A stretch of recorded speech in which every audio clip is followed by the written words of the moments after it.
Joined the Royal Navy in 1960, and I specialised in microwave warfare.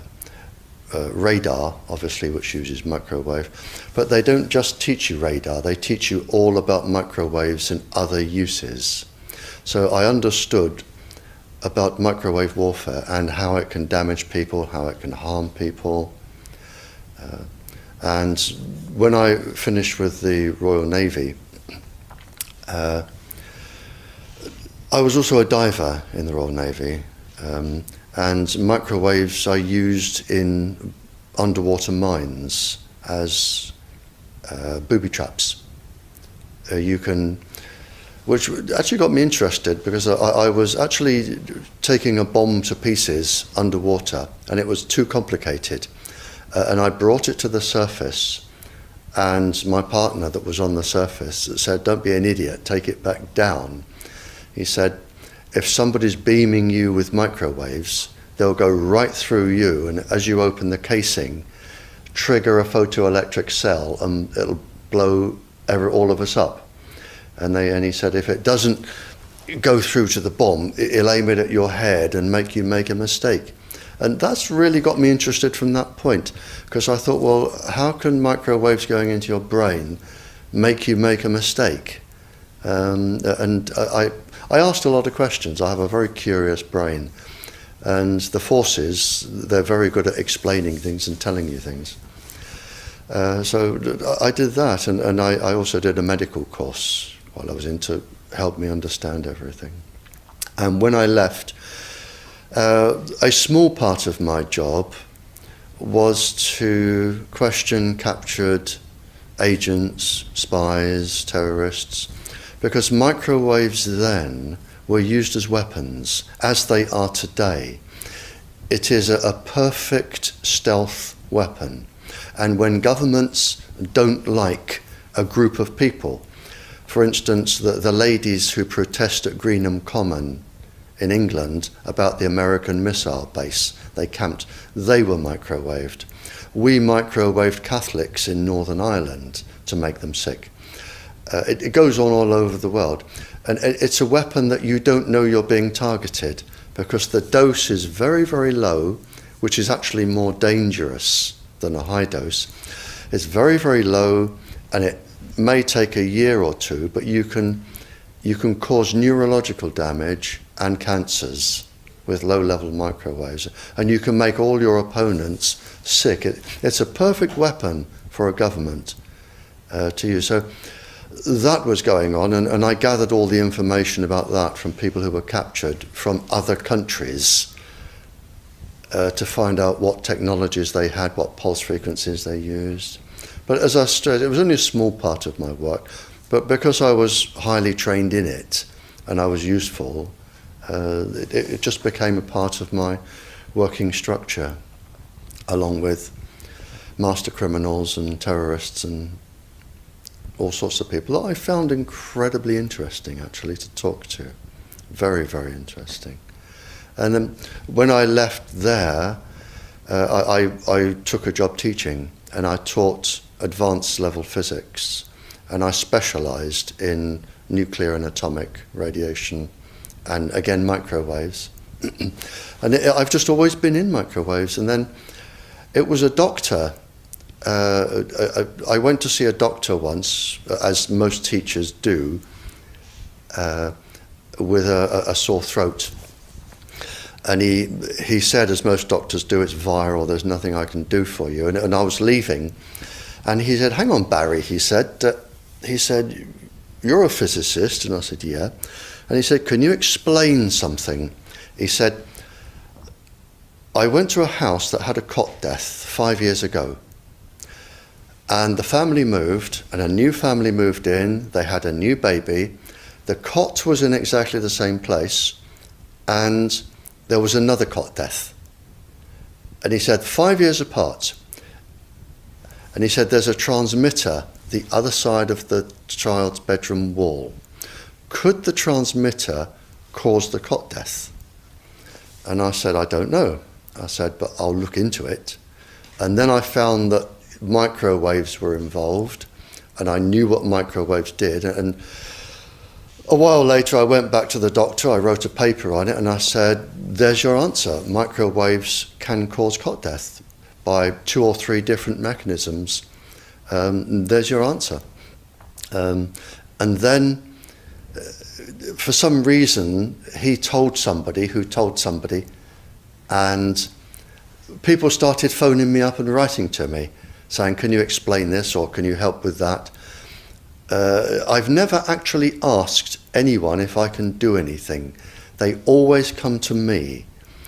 And then the police came to me and said, we're getting this new tetra airwave system, we don't understand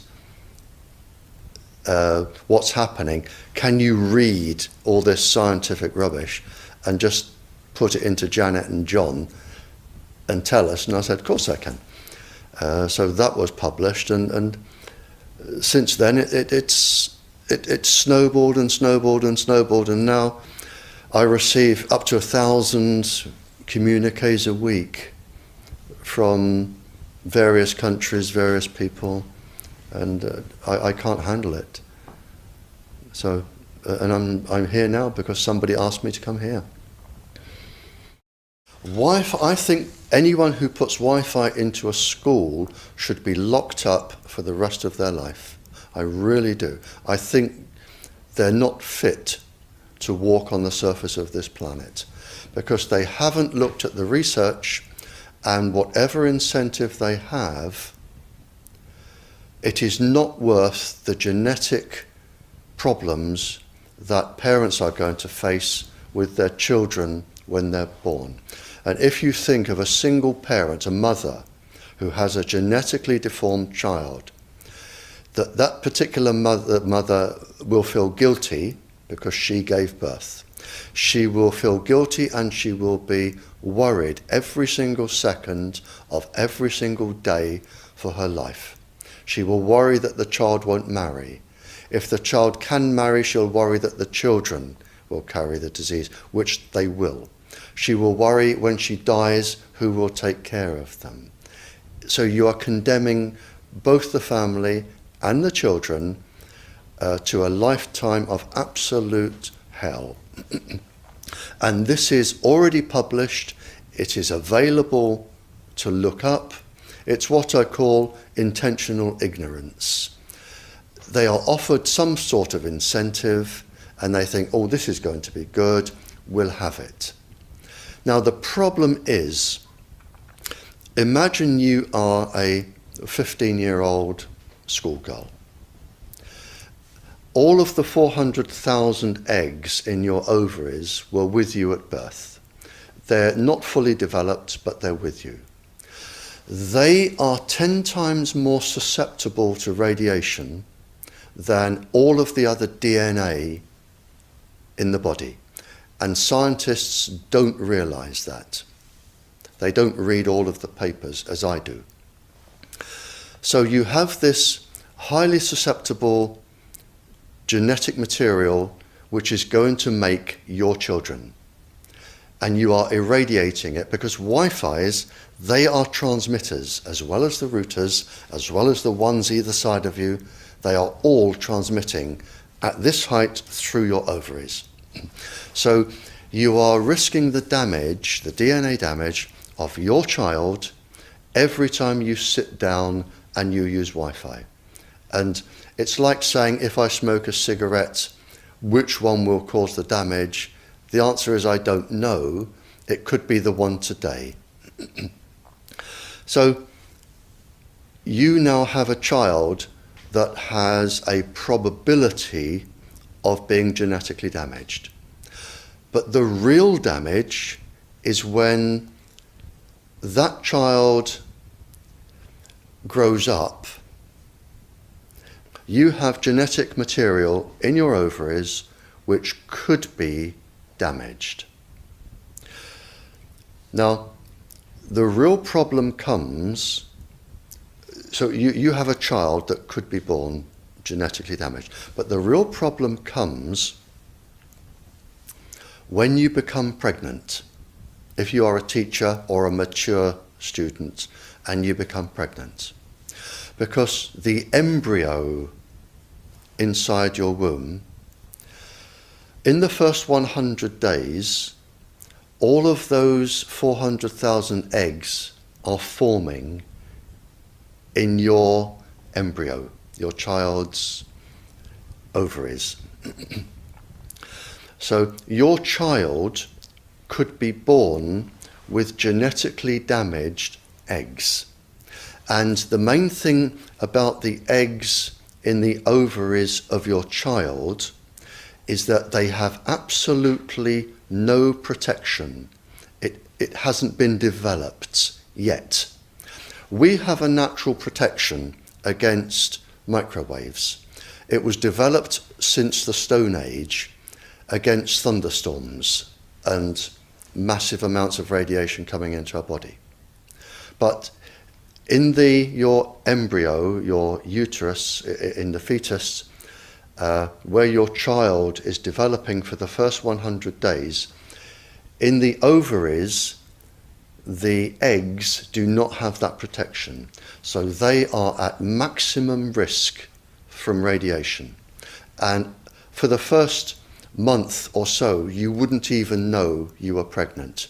You wouldn't even be taking precautions. That is the main danger area. So you give birth to a daughter, but her ovaries are now contaminated. She may be normal, she may be genetically damaged, but her ovaries are at the most risk. So when your daughter grows up and she becomes pregnant and has a baby, this is where one of these eggs will be fertilized and come out. So the real damage here is your grandchildren. That is where it is going to show most. And we already see this in animals that have reproductive cycles of a year or 2 years or 3 years. We're already seeing this, and it has been published by veterinary schools and vets and scientists, so we know this happens. And it's also been documented in the Cold War, when women were deliberately microwaved. So we know it does happen. The documents are there. And what you're risking by putting Wi-Fi into schools is the future generations of all of these girls. But it gets worse, because this particular DNA, the mitochondrial DNA inside you, and the DNA inside you, the mitochondrial DNA, you can trace unchanged to your mother, her mother, her mother, right the way back to the beginning of the human race in Africa, the Stone Age. You can trace your ancestors, if you could, right back to the very first lady. It is unchanged, the mitochondria. And that is being unchanged in your children, which means if you damage it, your child could be genetically damaged, then her child, and her child, and her child, forever. You are condemning the future generations of every single child until there are no more lines left in the female in your family. You must stop. A female must stop producing children for this to stop. So when you put Wi-Fi in schools, what you're saying is, for the sake of a little bit of money that saves getting a workman in to drill holes through the walls to feed cable, because it's cheaper, we're just going to put Wi-Fi in, but you can have genetically damaged children for the rest of your family's career. That's what we're saying.